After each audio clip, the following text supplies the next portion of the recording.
കോഴിക്കോട് വടകര എം.ഡി.എം.എ കേസിൽ ഒരു അധ്യാപിക കൂടി അറസ്റ്റിൽ. പേരാമ്പ്ര BRCയിലെ തന്നെ അധ്യാപികയായ നീഷ്മയാണ് പോലീസ് അറസ്റ്റ് ചെയ്തത്. കഴിഞ്ഞ ദിവസം അറസ്റ്റ് ചെയ്ത അധ്യാപകരിൽ നിന്ന് ലഭിച്ച വിവരത്തെ തുടർന്നാണ് SIT സംഘം പ്രതിയെ പിടികൂടിയത്. അതും ഒരു അധ്യാപിക തന്നെയാണ്.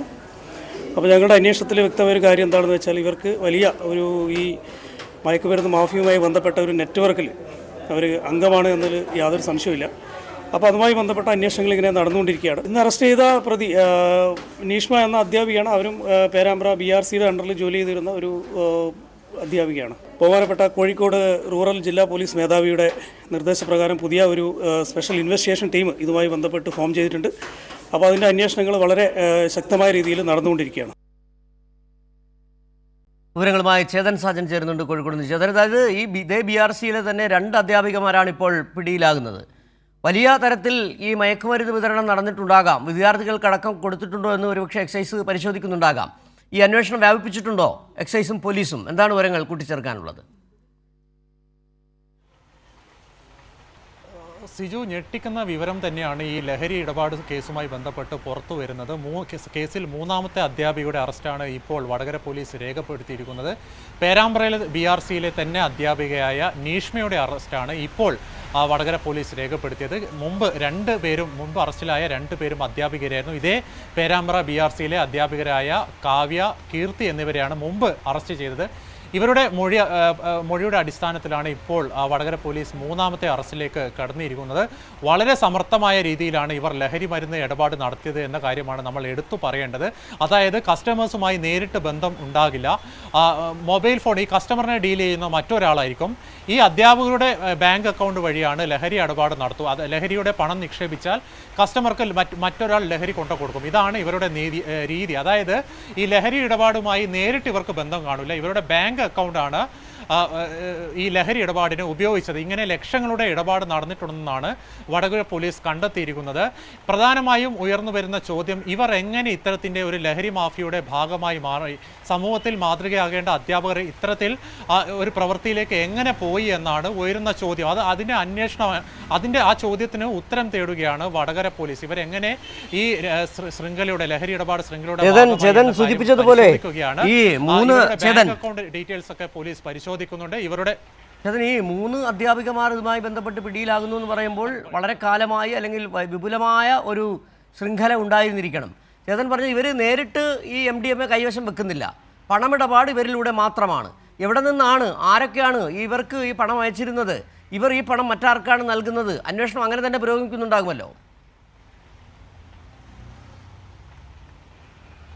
തീർച്ചയായും അങ്ങനെ തന്നെ. അതാണ് ഇനി കൂടുതൽ ഒരുപക്ഷെ ഇനി വരും ദിവസങ്ങളിൽ കൂടുതൽ അറസ്റ്റിലേക്ക് നീങ്ങിയേക്കാമെന്നാണ് വടകര പോലീസ് ഈ വിഷയവുമായി ബന്ധപ്പെട്ട് പറഞ്ഞിരിക്കുന്നത്. ഇപ്പോഴത്തെ അറസ്റ്റ് ചെയ്ത ഈ നീഷ്മയുടെ അറസ്റ്റ് തന്നെ മുമ്പുള്ള 2 അധ്യാപകരുടെ മൊഴിയുടെ അടിസ്ഥാനത്തിലാണ്. ഇനി നമ്മൾ പ്രധാനമായും പരിശോധിക്കേണ്ടത് ഇതിൻ്റെ ഡിജിറ്റൽ തെളിവുകളാണ്. അതായത് ഇവരുടെ ബാങ്ക് അക്കൗണ്ട് വിശദമായി പരിശോധിക്കണം. പണം എങ്ങോട്ടേക്കാണ് പോയത് എന്ന കാര്യമാണ് പ്രത്യേകിച്ച് പറയേണ്ടത്. മറ്റൊരു കാര്യം, ഇവർ ഈ ശൃംഖലയുടെ നെറ്റ്വർക്കിൻ്റെ എങ്ങനെ ഭാഗമായി? ഇവരുടെ ഫോൺ കോൾ പരിശോധിക്കേണ്ടതുണ്ട്. ഇവർ അയച്ച വാട്സാപ്പ് സന്ദേശങ്ങളൊക്കെ പോലീസ് പരിശോധിക്കുന്നുണ്ട്. ഇതുമായി ബന്ധപ്പെട്ട് ഈ സൈബർ സെല്ലിന് സമാന്തരമായി സൈബർ സെല്ലും ഈ വിഷയവും എല്ലാം കൂടി ചേർന്നാണ് ഒരുപക്ഷെ ഇനി ഒരു അറസ്റ്റിലേക്കും വൈകാതെ. നിലവിൽ ഈ ലഹരി വാങ്ങുന്നവർ, ലഹരി ഉപഭോക്താക്കൾ ആവശ്യമുള്ള അത്രയും അതിൻ്റെ ആവശ്യത്തിനനുസരിച്ച് പണം ഈ അധ്യാപികമാരുടെ അക്കൗണ്ടിലേക്ക് നൽകുന്നു. ആ അധ്യാപികമാർ നൽകുന്ന നിർദ്ദേശത്തിനനുസരിച്ച് മറ്റൊരു കാരിയർ ഇവരിലേക്ക് ഈ മയക്കുമരുന്ന് MDMA എത്തിക്കുന്നു. ഇതായിരുന്നു എൻ്റെ ഒരു മോഡസ് ഓപ്പറാൻഡി എന്ന് പറയുന്നത്, അല്ലേ? മോഡസ് ഓപ്പറാൻഡി, അതെ. അതായത് പ്രത്യക്ഷത്തിൽ ഇവർ ഒരു പങ്കും ഉണ്ടാവില്ല. കാരണം ഇവർ നേരിട്ട് ഇടപാടിൽ പങ്കാളികളാവുന്നില്ല. മറ്റൊരാൾ, ഒരു കാരിയർ ഉണ്ടാവും. ആവശ്യക്കാരൻ ആ കാരിയറുമായി ബന്ധപ്പെടും. ഇത്ര ഡോസിൽ ഇത്ര ലഹരി വേണമെന്ന് ആവശ്യപ്പെടുന്നു. ഈ സ്വാഭാവികമായും ഈ കാരിയർ ഈ അധ്യാപകരുമായി ഈ അധ്യാപികയെ ബന്ധപ്പെടുന്നു. അവർ തങ്ങളുടെ ബാങ്ക് അക്കൗണ്ടിലേക്ക് ഈ തുക വന്നോ എന്ന കാര്യം പരിശോധിക്കുക. അതായത് ഈ കസ്റ്റമർ ഈ അധ്യാപികയുടെ ബാങ്ക് അക്കൗണ്ടിലേക്ക് GPay വഴി വന്നോ എന്ന് പരിശോധിക്കും. അങ്ങനെ ഈ പണം അധ്യാപികയുടെ ബാങ്ക് അക്കൗണ്ടിൽ വന്നു എന്ന് ഉറപ്പായാൽ ഈ അധ്യാപിക ഈ കാരിയറെ ബന്ധപ്പെടും. അതായത് പണം വന്നിട്ടുണ്ട്, ഇനി നൽകാം. അങ്ങനെ ഈ കാരിയർ ഈ ലഹരി കസ്റ്റമേഴ്സിന് ഈ ലഹരി ഇടപാട് നടത്തും, ലഹരി കൈമാറും. ഇതാണ് ഇവരുടെ ഒരു മോഡസ് ഓപ്പറandi. ഇങ്ങനെയാണ് ഇവർ ലഹരി ഇടപാട് നടത്തിയിരുന്നത്. പ്രധാനപ്പെട്ട കാര്യം നമ്മൾ മനസ്സിലാക്കുന്നതനുസരിച്ച് ഇവർക്ക് വളരെ തുച്ഛമായ ശമ്പളം മാത്രമാണ് ലഭിക്കുന്നതെന്നാണ്. ആഡംബര ജീവിതത്തോടുള്ള വലിയൊരു ഭ്രമമാണ് ഇത്തരത്തിലൊരു ലഹരി ഇടപാടിലേക്ക്, ലഹരി ശൃംഖലയുടെ ഭാഗമാവാൻ ഇവർ തീരുമാനിച്ചതെന്ന കാര്യമാണ് നമുക്ക് പുറത്തു വരുന്ന വിവരം. എങ്ങനെ ഇവർ ഈ കാരിയറുമായിട്ടുള്ള ബന്ധം എങ്ങനെ ആരംഭിച്ചു, സ്റ്റാർട്ട് ചെയ്തു, അതായത് ഈ ലഹരി മാഫിയുടെ കീഴിൽ ലഹരി സംഘത്തിൻ്റെ വലയിൽ ഇവർ എങ്ങനെ അകപ്പെട്ടു, ആരാണ് ഇവരുടെ ലഹരി ശൃംഖലയിലേക്ക് ഇവരെ കൂട്ടിച്ചേർത്തത് എന്ന കാര്യമാണ് പോലീസ് പ്രധാനമായും പരിശോധിച്ചു വരുന്നത്.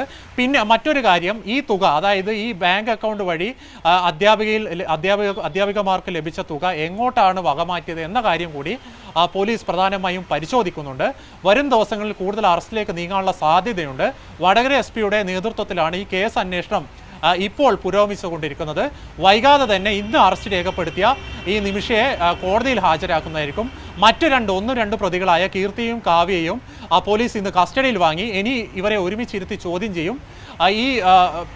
ഈ മൂന്നാമത്തെ അധ്യാപികയെ കസ്റ്റഡിയിലേക്ക് മാറ്റിയാൽ, ഇവരെ ഒരുമിച്ചിരുത്തി ചോദ്യം ചെയ്താൽ കൂടുതൽ കാര്യങ്ങൾ പുറത്തു വരുമെന്ന പ്രതീക്ഷയിലാണ് വടകര പോലീസ്. സിജു. ശരി, ചേതൻ സാജനാണ് കോഴിക്കോട് പേരാമ്പ്ര BRC-യിലെ അധ്യാപകർ നടത്തിയ MDMA ഇടപാടുമായി ബന്ധപ്പെട്ട വിവരങ്ങൾ പങ്കുവച്ചത്. മൂന്നാമത് ഒരു അധ്യാപിക കൂടി ഇപ്പോൾ എക്സൈസിൻ്റെ പിടിയിലായിരിക്കുന്നു. വരും ദിവസങ്ങളിൽ കൂടുതൽ അറസ്റ്റ് ഉണ്ടാകാനുള്ള സാധ്യതയാണുള്ളത്. ഇവർ ഈ പണം, കാരിയർ വരുന്ന പണം എവിടെയാണ് കൊണ്ടുപോയത്, ആരാണ് ഇതിന് നേതൃത്വം വഹിച്ചത്, സൂത്രധാരന്മാർ ആരൊക്കെ എന്നുള്ള കാര്യങ്ങളാണ് ഇനി തെളിയേണ്ടത്. അന്വേഷണം പുരോഗമിക്കുകയാണെന്നുള്ള വിവരങ്ങൾ കൂടിയാണ് ചേതൻ സാജൻ പങ്കുവച്ചത്.